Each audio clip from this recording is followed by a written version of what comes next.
ಮೈಸೂರು ಮಿತ್ರ ಮತ್ತು star of Mysuru ಪತ್ರಿಕೆಗಳ ಸಂಸ್ಥಾಪಕ ಅಧ್ಯಕ್ಷರಾದ ಡಾಕ್ಟರ್ ಕೆ.ಬಿ. ಗಣಪತಿ ಅವರಿಗೆ ಜುಲೈ 21 ಸೋಮವಾರದಂದು ಜಿಲ್ಲಾ ಪತ್ರಕರ್ತರ ಭವನದಲ್ಲಿ ನಡೆದ ಶ್ರದ್ಧಾಂಜಲಿ ಕಾರ್ಯಕ್ರಮದಲ್ಲಿ ಮೈಸೂರು ಜಿಲ್ಲಾ ಪತ್ರಕರ್ತರ ಸಂಘದ ಅಧ್ಯಕ್ಷರಾದ ಶ್ರೀ ಕೆ. ದೀಪಕ್ ರವರಿಂದ ನುಡಿನಮನ. ಮೈಸೂರು ಜಿಲ್ಲಾ ಕನ್ನಡ ಸಾಹಿತ್ಯ ಪರಿಷತ್ತು ಹಾಗೆ ಕನ್ನಡ ಚಳವಳಿಕೆ ಸಮಿತಿಯ ಆಶ್ರಯದಲ್ಲಿ ನಾವೆಲ್ಲರೂ ಕೂಡ ಈ ನಾಡು ಕಂಡ ಹೆಸರಾಂತ ಪತ್ರಕರ್ತರು ಕೆ.ಬಿ. ಗಣಪತಿ ಅವರ ನಿಧನದ ಹಿನ್ನೆಲೆಯಲ್ಲಿ ಅವರಿಗೆ ನುಡಿ ನಮನ ಅರ್ಪಿಸಲಿಕ್ಕೆ ಬಂದು ಸೇರಿದ್ದೀವಿ.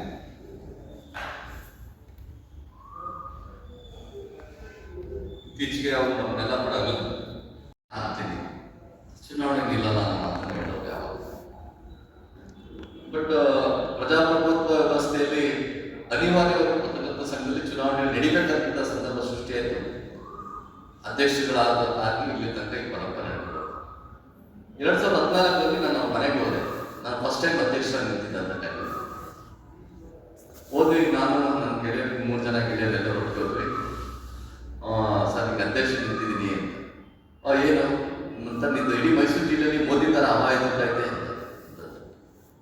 ಮೋದಿ ಬಗ್ಗೆ ಅವ್ರಿಗೇನು ಅಪಾರವಾದಂಥ ಪ್ರೀತಿ, ಅಪಾರವಾದಂಥ ಅಭಿಮಾನ ಅವ್ರಿಗೆ. ಅದು ನಾವು ಒಪ್ಕೊಳಕ್ಕೆ ರೆಡಿ ಇರಲಿಲ್ಲ. ಮೋದಿ ಥರ ಅಂತ ಹೇಳಿದ್ರೆ ನಾವು ಒಪ್ಕೊಳಕ್ಕೆ ರೆಡಿ ಇರಲಿಲ್ಲ. ಆ ಥರ ನೀವೆಲ್ಲ ಬಿಡಿ ಸರ್ ಅಂತಂತಿದ್ದಿಲ್ಲ. ಇಲ್ಲ ನಾನೆಲ್ಲ ಕಡೆ ವಿಚಾರಿಸಿದೆ, ಕೇಳಿದೆ, ನಿನ್ನ ಹೆಸರು ತುಂಬ ಚೆನ್ನಾಗಿ ಓಡ್ತಾ ಇದೆ, ಗೆದ್ದೆ ನೀವು, ಆಮೇಲೆ ಏನೇನು ಕೆಲಸ ಮಾಡ್ತೀನಿ, ನೀವು ಗೆದ್ದು ಏನು ಮಾಡ್ತೀರಿ, ನಾನೊಂದಷ್ಟು ವಿಚಾರಗಳು ಹೇಳಿದೆ, ಹಿಂಗೆ ಹಿಂಗೆ ಅಂತಿದ್ದೆ. ಕೆಲವ್ರು ಒಪ್ಕೊಂಡ್ರು, ಕೆಲವ್ರು ಒಪ್ಕೊಂಡಿಲ್ಲ ಅವರು. ಆದರೆ ಒಂದು ಮಾತ್ರ ಸತ್ಯ, ಮೈಸೂರು ಪತ್ರಿಕಾ ಪರಂಪರೆ ಇದೆಯಲ್ಲ, ಅದು ಇಡೀ ಜಗತ್ತಿಗೆ ಮಾದರಿ. ನಮ್ಮನ್ನ ಮೈಸೂರಿನ ಸಣ್ಣ ಪತ್ರಿಕೆಗಳ ತವರು ನೋಡ್ತಿರ್ತಾರೆ. ಸ್ವಾತಂತ್ರ್ಯ ಪತ್ರಿಕೆ ಮಹಾರಾಜ ಸರ್ಕಾರದಲ್ಲಿ ಪ್ರಕಟ ಆಗ್ತಾ ಇದ್ದಂಥದ್ದು, ಸ್ವಾತಂತ್ರ್ಯ ಪೂರ್ವದಲ್ಲಿ ಪ್ರಕಟ ಆಗ್ತಂಥ ಹಲವು ಪತ್ರಿಕೆಗಳನ್ನು ನಾವು ನೋಡಿದ್ವಿ. ವಿಜಯ ಆಗಿರ್ಬೋದು, ವರ್ತಮಾನ ಆಗಿರ್ಬೋದು, ಸಾಧ್ವಿ ಪತ್ರಿಕೆ ಆಗಿರ್ಬೋದು, ಇವೆಲ್ಲ ಕೂಡ ಆ ಥರದೊಂದು ಪಾರಂಪರಿಕ ಪತ್ರಿಕೋದ್ಯಮಕ್ಕೆ ಪಾಪ್ಯುಲಾರಿಟಿನ ತಂದುಕೊಟ್ಟದ್ದು ಕೆ.ಬಿ. ಗಣಪತಿ ಅವರು. ನಮ್ದು ಮೈಸೂರಿನ ಪತ್ರಿಕೋದ್ಯಮ ಅದೊಂದು ಪಾರಂಪರಿಕ ಪತ್ರಿಕೋದ್ಯಮ. ಆದರೆ ಆ ಪಾರಂಪರಿಕ ಪತ್ರಿಕೋದ್ಯಮಕ್ಕೆ ಜನಮನ್ನಣೆಯನ್ನ, ಜನಪ್ರಿಯತೆಯನ್ನ ತಂದುಕೊಟ್ಟವರು ಕೆ.ಬಿ. ಗಣಪತಿ ಅವರು. ಅವರ ಮೈಸೂರು ಮಿತ್ರ ಮತ್ತೆ ಸ್ಟಾರ್ ಆಫ್ ಮೈಸೂರು ಪತ್ರಿಕೆ ಮೂಲಕ ಅವರು ಕೊಡಗು ಮಿತ್ರ ಮಾಡ್ಕೋಬೋದಾಗಿತ್ತು, ಸ್ಟಾರ್ ಆಫ್ ಕೊಡಗು ಮಾಡ್ಕೋಬೋದಾಗಿತ್ತು, ಅಥವಾ ಇನ್ಯಾವುದೋ ಕರ್ನಾಟಕ ಮಿತ್ರ ಮಾಡ್ಕೋಬೋದಾಗಿತ್ತು, ಅಥವಾ ಸ್ಟಾರ್ ಆಫ್ ಕರ್ನಾಟಕನೂ ಮಾಡ್ಕೋಬೋದಾಗಿತ್ತು. ಮೈಸೂರಿಗೆ ಬಂದು ಅವರು ಹುಟ್ಟಿದ್ದು ಅವರ ಜನ್ಮಭೂಮಿ ಕೊಡಗು ಆದರೂ ಕೂಡ ಮೈಸೂರನ್ನೇ ತಮ್ಮ ಕರ್ಮಭೂಮಿಯನ್ನಾಗಿ ಮಾಡಿಕೊಂಡು ಅವರು ಕೊಡಗುಗಿಂತಲೂ ಕೂಡ ಮೈಸೂರಿನ ಅಭಿವೃದ್ಧಿ, ಮೈಸೂರಿನ ರಾಜಕಾರಣ, ಮೈಸೂರಿನ ಜನರ ಸಮಸ್ಯೆಗಳು, ಮೈಸೂರಿನ ಬಗ್ಗೆ ಹೆಚ್ಚು ಆಲೋಚನೆ ಮಾಡಿದವರು. ನಾನು ಗಮನಿಸಿದಾಗೆ ವ್ಯಕ್ತಿ ಎಷ್ಟೇ ದೊಡ್ಡವರಾಗಿರಲಿ, ಎಷ್ಟೇ ಸಂಪಾದನೆ ಮಾಡಿರಲಿ, ಹೆಸರು ಸಂಪಾದನೆ ಮಾಡಲಿ, ಸಂಪತ್ತನ್ನ ಸಂಪಾದನೆ ಮಾಡಲಿ, ಆತ ತನ್ನ ಕಡೆಯ ದಿನಗಳನ್ನ ತನ್ನ ಜನ್ಮಭೂಮಿ ಕಳಿಬೇಕು ಬಯಸ್ತಾರೆ. ಅಥವಾ ಆಕಸ್ಮಿಕವಾಗಿ ತೀರೋಗ್ಬಿಟ್ರೆ ನನ್ನ ಹುಟ್ಟರು ತಗೊಂಡೋಗಿ ನನ್ನ ಅಂತ್ಯಕ್ರಿಯೆ ಮಾಡಿ ಕೇಳ್ತಾರೆ. ಆದರೆ ನಾನು ಕೇಳ್ಪಟ್ಟೆ, ನನ್ನ ಮೈಸೂರು ಮಿತ್ರ ಸಿಬ್ಬಂದಿಗಳಿಂದ ಕೇಳ್ಪಟ್ಟೆ, ಅವ್ರ ಮಗ ಹೇಳ್ತಿದ್ರಂತೆ, ಅವ್ರ ಮಗ ಹೇಳಿದಂತೆ ಗಣಪತಿ ಅವರು, ನಾನೇನಾದರೂ ನಿಧನ ಆದ್ರೆ ನನ್ನ ಅಂತ್ಯಕ್ರಿಯೆಯನ್ನು ಮೈಸೂರಿನಲ್ಲೇ ಮಾಡಬೇಕು. ಕೊಡಗು ನನಗೆ ಏನು ಕೊಟ್ಟಿದೆ, ನನಗೆ ಎಲ್ಲವನ್ನು ಕೊಟ್ಟಿದ್ದು ಮೈಸೂರು. ನನಗೆ ಹಣ ಕೊಟ್ಟು, ಬದುಕು ಕೊಡ್ತು, ಖ್ಯಾತಿ ಕೊಟ್ಟು, ಹೆಸರು ಕೊಟ್ಟು, ಎಲ್ಲವನ್ನೂ ಈ ಮೈಸೂರಿನ ಕೊಟ್ಟಿದೆ, ಈ ಮೈಸೂರು ಜನರು ಕೊಟ್ಟಿದ್ದಾರೆ. ಹಾಗಾಗಿ ನನ್ನ ಅಂತ್ಯಕ್ರಿಯೆ ಮೈಸೂರಿನಲ್ಲೇ ಮಾಡಬೇಕು ಅಂತ ಹೇಳಿದಂಥ ಮಾತಿದೆಯಲ್ಲ, ಅದು ಗಣಪತಿಯವ್ರಿಗೆ ಮೈಸೂರಿನ ಬಗ್ಗೆ ಇಟ್ಕೊಂಡಂಥ ಅಭಿಮಾನ, ಪ್ರೀತಿ, ಅದನ್ನು ನಾವು ವಿವರಿಸಲಿಕ್ಕೂ ಕೂಡ ಆಗೋದಿಲ್ಲ. ಪತ್ರಕರ್ತರಾಗಿ ಇವತ್ತು ಮೈಸೂರು ಮಿತ್ರ ಭಾರತದ ಪತ್ರಿಕೋದ್ಯಮದ ವ್ಯವಸ್ಥೆಯ ಇತಿಹಾಸನೇ ತಗೊಂಡು ನಿಮಗೆ ಒಂದು ಪ್ರಾದೇಶಿಕ ಪತ್ರಿಕೆಯಾಗಿ ಅಷ್ಟೊಂದು ಜನಮನ್ನಣೆ ಗಳಿಸಿದಂಥ ಪತ್ರಿಕೆ ಯಾವುದಿಲ್ಲ ಮೈಸೂರು ಮಿತ್ರ ಬಿಟ್ಟರೆ. ಆ ಮಟ್ಟಿಗೆ ಮೈಸೂರು ಮಿತ್ರ ತೆಗೆದುಕೊಂಡದ್ದು. ಮತ್ತೆ ಹಾಗೇನೆ ಇಂಗ್ಲಿಷ್ ದ್ವಿಭಾಷೆಯಲ್ಲಿ ಪತ್ರಿಕೆಯನ್ನು ತಂದು ಸತತ 50 ವರ್ಷಗಳ ಕಾಲ ಸಂಪಾದಕರಾಗಿರುವಂತ ಇನ್ನೊಬ್ಬ ಪತ್ರಕರ್ತ ಭಾರತ ದೇಶದಲ್ಲಿ ಇಲ್ಲ. ಭಾಷೆ ಇಂಗ್ಲಿಷು ಮತ್ತೆ ಕನ್ನಡದಲ್ಲಿ 2 ಪತ್ರಿಕೆಗಳನ್ನು ತಗೋಬಹುದು. ಅನೇಕ ತಲೆಮಾರುಗಳಿದ್ದಾವೆ. ಜಾತಿ ಪತ್ರಿಕೆಗೆ 16 ಸಂಪಾದಕರಿದ್ದಂಥವ್ರು. ಆದ್ರೆ ಒಂದು ದೀರ್ಘಕಾಲದ ಅವಧಿಗೆ 2 ಭಾಷೆಯಲ್ಲಿ ಪತ್ರಿಕೆ ತಂದು ಸುದೀರ್ಘ ಕಾಲದ ಅವಧಿಗೆ ಸಂಪಾದಕರಾಗಿ ಸೇವೆ ಮಾಡಿದಂತ ಯಾರಾದ್ರೂ ನಾವು ಸ್ಟ್ಯಾಟಿಸ್ಟಿಕ್ಸ್ ತಗೊಂಡ್ರೆ ಅಂಕೆ ತಗೊಂಡ್ರೆ ಬಹುಶಃ KB ಗಣಪತಿ ಮೊದಲನೇ ಸ್ಥಾನದಲ್ಲಿ ನಿಂತ್ಕೊಂತಾರೆ ಅಂತ ಹೇಳಿ ನಾನು ಅನ್ಕೋಸ್ತೇನೆ.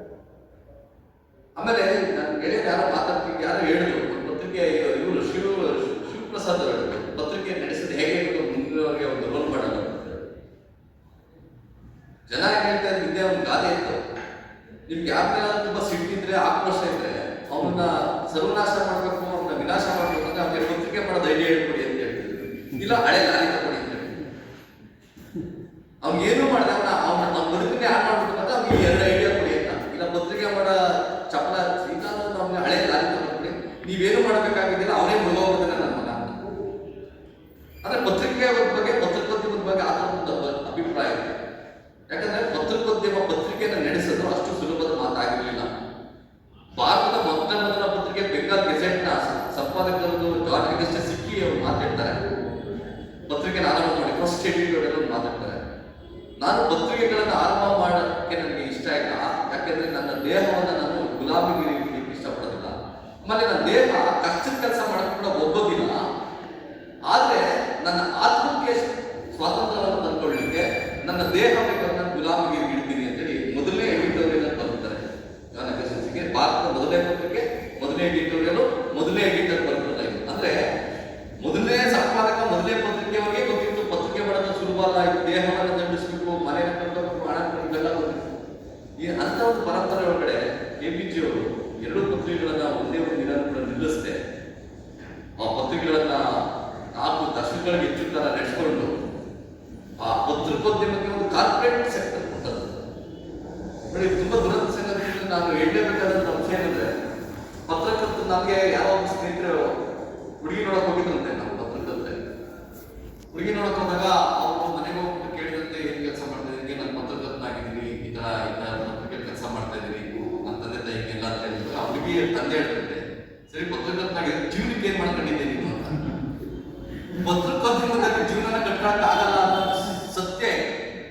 ಅದ್ರ ಪತ್ರಕೋದ್ಯಮಕ್ಕೆ ಬಂದು ಪತ್ರಕೋದ್ಯಮಿಯಾಗಿ ಕೂಡ ಜೀವನ ಕಟ್ಕೋಬಹುದು, ಬದುಕನ್ನ ಕಟ್ಕೋಬಹುದು, ಪತ್ರಕರ್ತನಾಗಿ ಕೂಡ ಬದುಕನ್ನು ಕಟ್ಕೋಬಹುದು ಅನ್ನೋ ತೋರಿಸ್ಕೊಂಡವ್ರು KB ಗಣಪತಿ ಮೈಸೂರು ಹೋಗ್ತಾರೆ.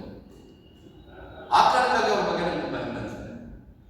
ಮತ್ತೆ ಪತ್ರಿಕೋದ್ಯಮ ಉದ್ಯಮಶೀಲತೆಗೆ ಪರಿವರ್ತನೆ ಆಗ್ತಿದ್ದಂಗೆ ಆ ಎಲ್ಲ ಕಾಲದ ಬದಲಾವಣೆಗೆ ಒಪ್ಕೊಂಡು ಒಂದು ಕಾರ್ಪೊರೇಟ್ ಲೆವೆಲ್ ಮಾಡಿ ಅಲ್ಲಿ ಸಿಬ್ಬಂದಿಗಳಿಗೆ ಇಷ್ಟು ಗಂಟೆಗೆ ಕೆಲಸ ಮಾಡಬೇಕು, ಇಷ್ಟು ದಿನ ಮಾತ್ರ ರಜಾ ಕೊಡೋದು, ಇಂಥ ತಾರೀಕಿನ ನಿರ್ದಿಷ್ಟ ತಾರೀಕು ದಿನ ಸಂಬಳ ಕೊಡುವಂತ ಒಂದು ಸಿಸ್ಟಮು,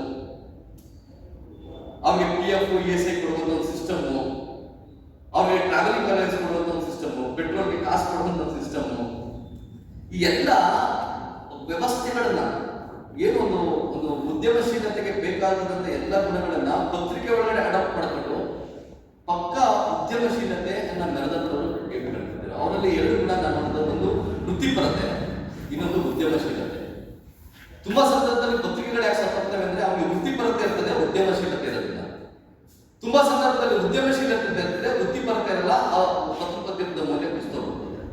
ಅದು 2 ಬ್ಯಾಲೆನ್ಸ್ ಮಾಡ್ಕೊಂಡು, ವೃತ್ತಿಪರತೆ ಮತ್ತು ಉದ್ಯಮಶೀಲತೆ 2 ಕೂಡ ಒಟ್ಟೊಟ್ಟಿಗೆ ಬ್ಯಾಲೆನ್ಸ್ ಮಾಡ್ಕೊಂಡು, ಇದಕ್ಕೆ ಧಕ್ಕೆ ಆದಾಗ ಇದನ್ನ ಇಳಿಸ್ಕೊಳ್ಳೋದು, ಇದಕ್ಕೆ ಧಕ್ಕೆ ಆದಾಗ ಅದನ್ನು ಸ್ವಲ್ಪ ರಾಜಿ ಮಾಡ್ಕೊಳ್ಳೋದು, ವೃತ್ತಿಪರತೆ ಜೊತೆ ಒಂದು ರಾಜಿ ಮಾಡ್ಕೊಂಡು, ಈ ರೀತಿ ಬ್ಯಾಲೆನ್ಸ್ ಮಾಡ್ಕೊಂಡು ಒಂದು ಸಮತೋಲನವಾದಂತಹ ಪತ್ರಿಕೋದ್ಯಮವನ್ನ ಆಯಾ ಆಧುನಿಕ ಕಾಲಘಟ್ಟಕ್ಕೆ ಹೊಂದಿಸ್ಕೊಂಡು ತಗೊಂಡ್ಬಂದಂತವರು KB ಗಣಪತಿ ಅವರು.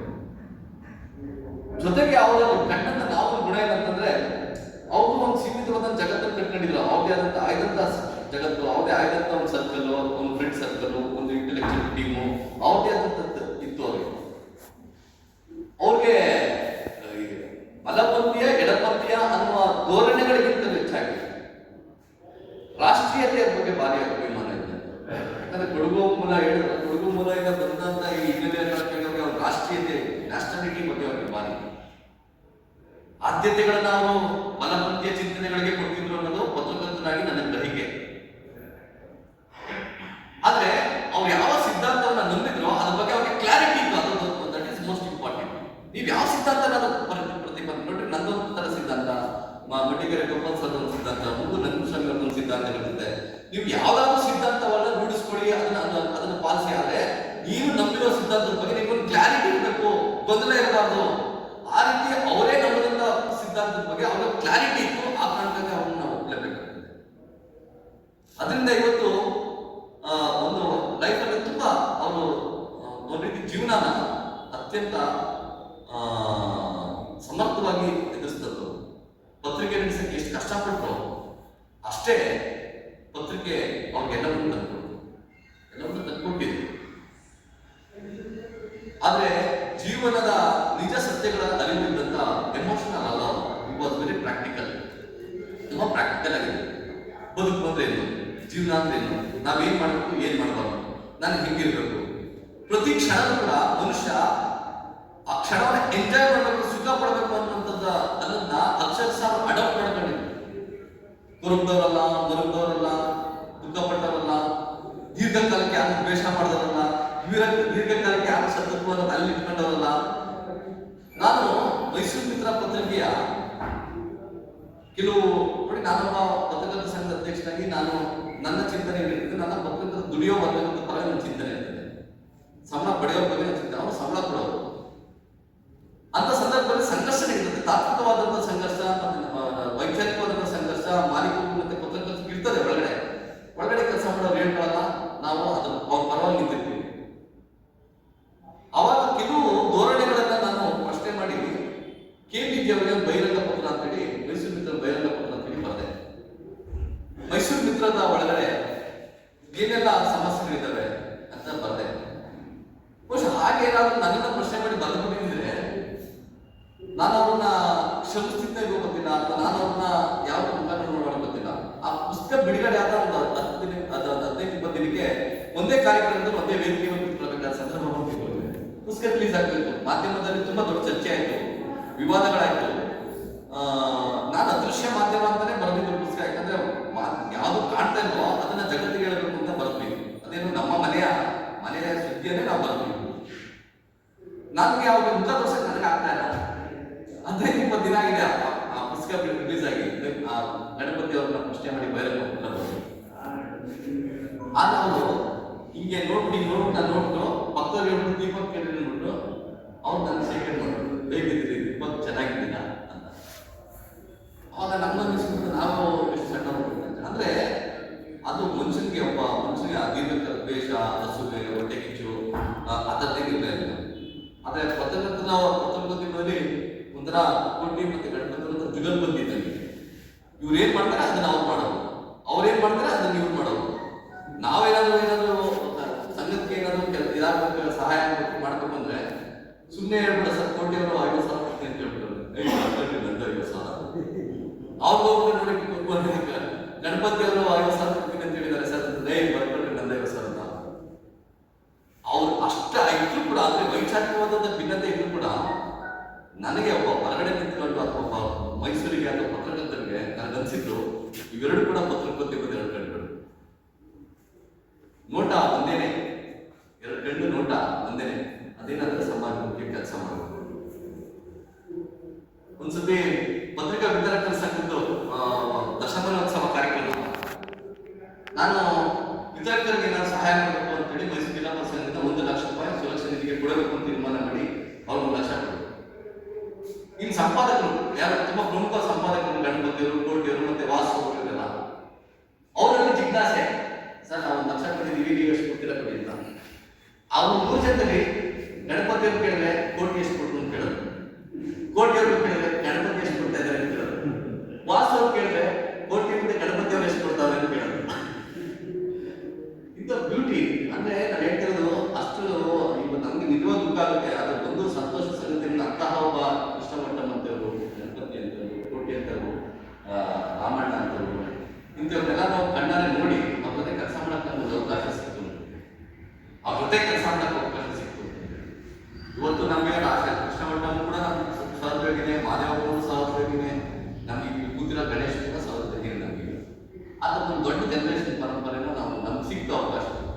ಇವತ್ತು ಜಯಶಂಕರ್ ಕೂಡ ಕೆಲವು ದಿನ ಇವ್ರು ನಮ್ಮ ಶಿವಣ್ಣ ಕೂತಿದ್ದಾರೆ, ವಿಜಯವಾಣಿ ಸೀನಿಯರ್ ಸಬ್ಜೆಕ್ಟ್ ಎಡಿಟರ್. ಸರಿ, ನಮ್ಮ ರಾಜಣ್ಣ ಕೂತಿದ್ದಾರೆ.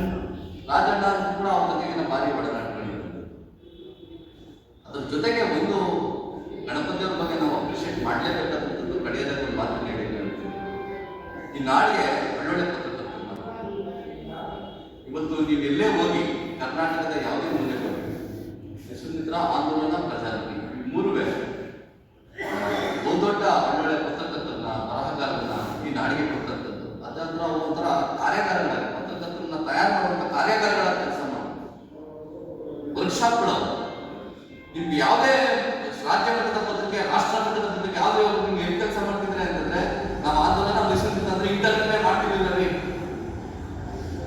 ಅಂದ್ರೆ ಅಲ್ಲಿ ಕೊಡಗಿದ್ದಾರೆ ಕರೆಕ್ಟ್ ಆಗಿರ್ತಕ್ಕ ಆ ರೀತಿ ಒಂದು ಗಟ್ಟಿ ಪತ್ರಕರ್ತರನ್ನ ತಯಾರು ಮಾಡುವಂತ ನೈಜ ಪತ್ರಕರ್ತರನ್ನ ತಯಾರು ಮಾಡುವಂತ ಕಾರ್ಯಾಗಾರಗಳಾಗಿ ಆಂದೋಲನ ಮತ್ತೆ ಮೈಸೂರಿನ ಕೆಲಸ ಮಾಡ್ತಾರೆ.